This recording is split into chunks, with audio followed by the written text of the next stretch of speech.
Para tratar sobre uma particularidade do governo Jorginho Melo, o advogado Rodrigo Sartotti. Por quê? O doutor Rodrigo foi o autor daquela ação que indagou a indicação de Felipe Melo para chefe da Casa Civil, que num primeiro momento prosperou, teve o aval, o governador foi impedido de fazer a nomeação. Num segundo momento, houve a derrubada e o posterior aval, e no fim das contas o governador e o seu filho não quiseram levar adiante a indicação. Doutor Rodrigo, obrigado pela atenção com a Rádio Cidade em Dia aqui de Criciúma. Bom dia. Não me ouve. Bom dia, Denis. Bom dia, audiência aí da Rádio Cidade em Dia em Criciúma. Um prazer estar aqui com vocês na manhã de hoje. Pois não, Rodrigo. Vamos lá. Como é que surgiu a motivação inicial para elaborar essa peça, esse questionamento? Qual foi o centro principal, o centro nevrálgico da sua argumentação contra a indicação, hein, Rodrigo? Bom, Denis, eu, além de advogado, né, eu faço parte do diretório estadual do pessoal de Santa Catarina, do Partido Socialismo e Liberdade, e assim que saiu a notícia, né, na verdade a confirmação, né, o governador já vinha aventando essa possibilidade de nomeação do próprio filho para o cargo de secretário já há algumas semanas, alguns meses, né, no final do ano passado. Quando saiu a confirmação, nos primeiros dias desse ano, nós do pessoal recebemos essa notícia com muita indignação, né? Afinal de contas, né, o governador estava querendo nomear o seu próprio filho, e rapidamente nós deliberamos no diretório estadual do partido, na executiva do diretório estadual, na verdade, a entrada dessa ação, né, a impetração desse mandado de segurança. Bom, então eu, como advogado também, que sou do partido, fui incumbido dessa tarefa de redigir o mandado de segurança.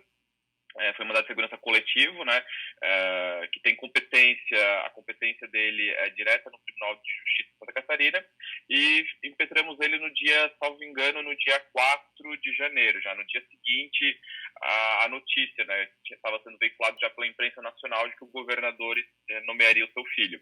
Bom, basicamente o nosso argumento central nesse mandado de segurança na verdade é uma disposição constitucional, né, o princípio da moralidade, os princípios da moralidade e da impessoalidade, previstos lá no artigo 37 caput, na cabeça do artigo 37 da Constituição da República, que traz lá os princípios da moralidade e da impessoalidade.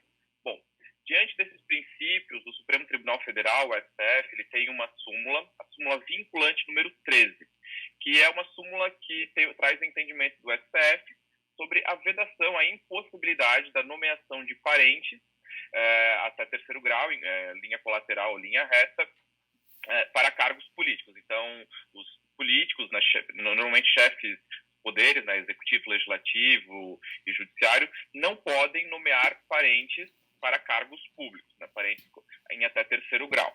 Bom, diante disso, né, o STF tem, né, diante dessa disposição constitucional, o STF tem essa súmula. Quando essa súmula foi editada pelo STF lá em 2008, o então governador de Santa Catarina, ele logo em seguida editou um decreto estadual, o decreto 1836 de 2008, editado pelo governador Luiz Henrique da Silveira, que é um decreto que veda, ele tem uma disposição muito semelhante à da súmula do STF, vedando em Santa Catarina o nepotismo na administração pública estadual. Esse decreto estadual, ele está vigente ainda em Santa Catarina, o decreto 1836. Então, com base nesses dois principais argumentos, nós fizemos mandado de segurança. Bom, como parte da imprensa veiculou, já na época, logo que saiu a notícia da nomeação, o STF, de fato, tem algumas decisões nos últimos anos flexibilizando a súmula vinculante número 13, ou seja, dizendo que em determinados cargos, né, ou seja, normalmente os cargos chamados de natureza política, ou seja, cargos de secretário de Estado, secretários municipais e ministros de Estado, nesses casos não configuraria o nepotismo. De fato, o STF tem algumas decisões nesse sentido, assim como o STF também tem decisões em sentido contrário, dizendo não, nem em casos de cargos de natureza política é possível a nomeação de parentes, que é um argumento que nós concordamos. E o caso mais emblemático do STF, né, nesse sentido, é o caso do filho do então prefeito do Rio de Janeiro, Marcelo Crivella, que em 2017 tentou nomear o próprio filho justamente para o cargo de secretário municipal da Casa Civil, um cargo muito semelhante ao que o governador queria nomear o filho dele. Diante disso, o STF, numa decisão liminar do então ministro Marco Aurélio de Mello, impediu a nomeação do filho do Marcelo Crivella. Esse caso acabou não sendo julgado pelo plenário do STF, porque o Marcelo Crivella, na época, recuou e desistiu da nomeação. Acabou não indo para o plenário porque perdeu o objeto. Mas o STF tem decisões nesse sentido. Esse é o caso mais emblemático.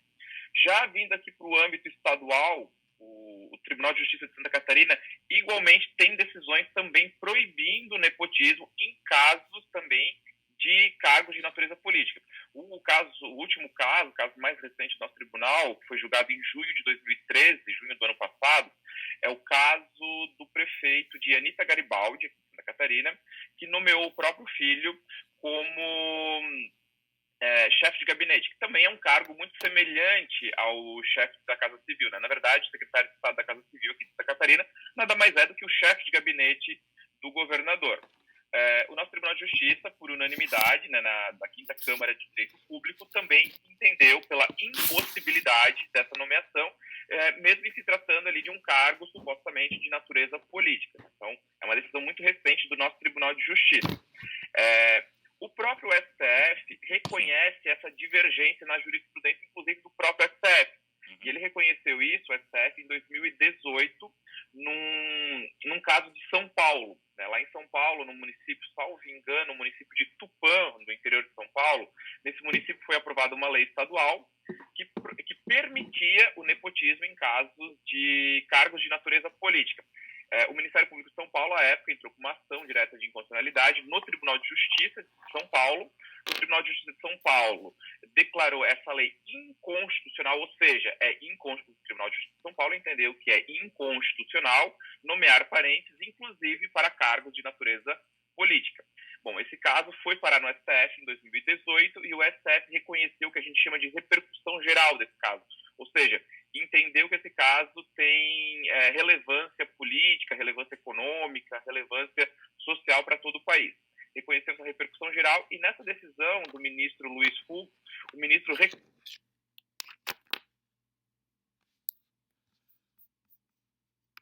essa divergência interna da jurisprudência do STF, que em determinados casos entende que é possível a nomeação de parentes para cargos políticos e em outros casos entende que não é possível.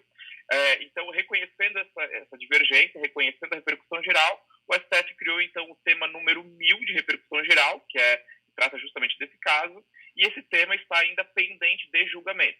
Portanto, quando algumas pessoas dizem, né, inclusive uma parte da imprensa diz que o STF já decidiu que pode, e isso é definitivo, não é verdade. O STF sim tem decisões de um lado e de outro, reconhece a divergência e tanto reconhece que vai julgar essa divergência, vai dizer de uma vez por todas se pode ou não pode, só que isso ainda não foi julgado.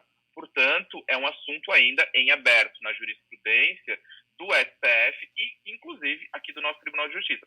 Então, essa foi a nossa principal argumentação, né? A disposição constitucional que proíbe, o decreto estadual que proíbe e essa divergência jurisprudencial. Então, por conta disso, nós impetramos o mandado de segurança e já obtivemos no mesmo dia, né, uma decisão liminar favorável do desembargador de plantão. Perfeitamente. Explicado. Nós podemos ter novos futuros e devemos ter novos futuros desdobramentos, criando um ordenamento, um entendimento mais orgânico para isso tudo. Doutor Rodrigo, obrigado pela explicação, muito interessante, uma boa semana e até uma próxima oportunidade.